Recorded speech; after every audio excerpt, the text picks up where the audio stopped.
গণতন্ত্র বিরোধী শক্তি নির্বাচন পিছিয়ে দিতে চায় বলে অভিযোগ করেছেন বিএনপির মহাসচিব মির্জা ফখরুল ইসলাম আলমগীর। বিএনপির কখনো জুলাই সনদের বিরোধিতা করেনি বলে দাবি করে দলের বিরুদ্ধে অপপ্রচারের অভিযোগও করেন তিনি। দুপুরে এক সংবাদ সম্মেলনে মির্জা ফখরুল এসব কথা বলেন। তানজিদ ভুঁইয়ার প্রতিবেদন।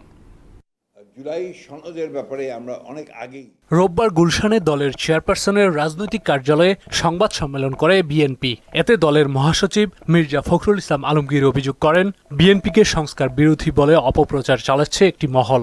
বলেন, যারা জুলাই আগস্টের চেতনা ধারণ করে না তারাই নির্বাচন নিয়ে ষড়যন্ত্র করছে। কয়েকজন ব্যক্তি গোষ্ঠী তারা একটা ভুল প্রচারণা, মিথ্যা প্রচারণা সমানে করে যাবেন, আর সেটাতে তারা মনে করবেন যে জনগণ খুব সাড়া দিচ্ছে। জনগণ সাড়া দিচ্ছে না। নির্বাচনকে যারা বিলম্বিত করতে চায় তারা নিশ্চয়ই গণতন্ত্রের পক্ষের শক্তি নয়, তারা নিশ্চয়ই জুলাই আগস্টের বিপ্লবের পক্ষের শক্তি নয়।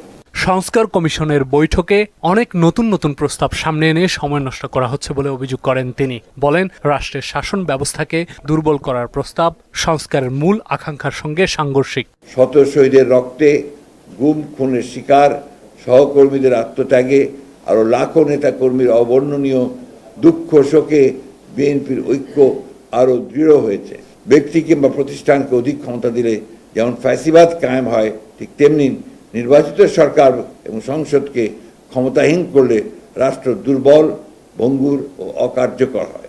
সংবাদ সম্মেলনে দলের দুই জ্যেষ্ঠ নেতা বলেন, নির্বাচনে আনুপাতিক বা পিআর ব্যবস্থা কোনো বাস্তবসম্মত পদ্ধতি নয়। পৃথিবীর বিভিন্নভাবে এটা কার্যকর হয়। এখন যারা পিআরের কথা বলতেছেন তারা কিভাবে সেই পিআর বাস্তবায়ন হবে এই ব্যাপারে কোনো কথা বলছেন না। অল্প সময়ের মধ্যে সবার সাথে আলোচনা করে খুব গুরুত্বপূর্ণ পয়েন্টগুলোতে, সাংবিধানিক বিষয়গুলোতে ঐকমত্যে আসা যাবে। এদিকে নয়াপল্টনে পবিত্র আশুরা উপলক্ষে আলোচনা সভায় বিএনপির সিনিয়র যুগ্ম মহাসচিব রুহুল কবির রিজভী অভিযোগ করেছেন, জামায়াতে ইসলামী এবং কিছু দল নির্বাচন নিয়ে দ্বিচারিতা করছে। নির্বাচন পেছানোর কথা বলছেন, আবার ওদিকে নমিনেশন দিচ্ছেন। তারা জনগণের সেন্টিমেন্টটা বুঝতে চায় না। যদি জনগণের সেন্টিমেন্ট বুঝতে চাইতো তাহলে ৭১ সালের বিরোধিতা করতো না।